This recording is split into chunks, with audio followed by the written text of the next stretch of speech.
Matagal ka na sa Saudi Arabia pero alam mo ba kung bakit tinawag na riyal ang currency nila? Ito ang sagot kung bakit ang pera ng Saudi Arabia ay tinatawag na Saudi Riyal.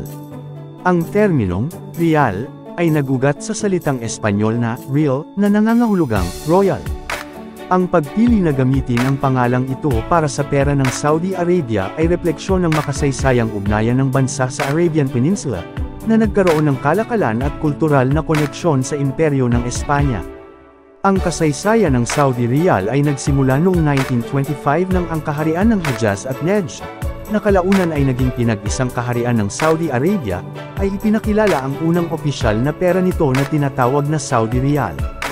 Bago yun, iba't ibang mga pera, tulad ng mga barya ng Ottoman at Maria Theresa Taylor, ang ginamit sa rehiyon.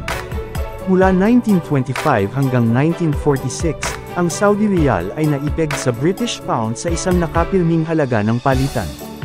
Gayunpaman, noong 1946, opisyal na inilagay ng Saudi Arabia ang pera nito sa dolyar ng US, na nanatili ang kaso mula noon. Sa paglipas ng mga taon, ang disenyo ng Saudi Riyal notes ay nakakita ng ilang pagbabago upang mapahusay ang mga feature ng seguridad at isama ang mga elemento ng kultura at pamana ng Saudi. Ang kasalukuyang serye ng mga banknote ay nagsimulang umikot noong 2016 at may kasamang mga larawan ng mga landmark, archaeological site, at mahahalagang figure mula sa kasaysayan ng Saudi Arabia.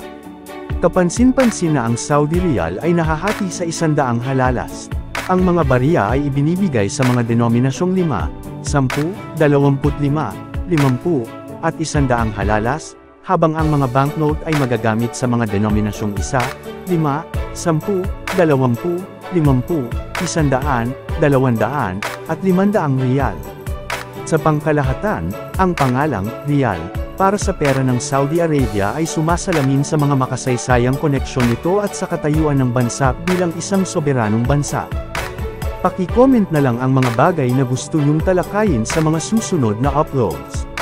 Kung nagustuhan mo ang video na ito, paki-follow, like and share mo naman ako sa Facebook, YouTube and TikTok. Salamat!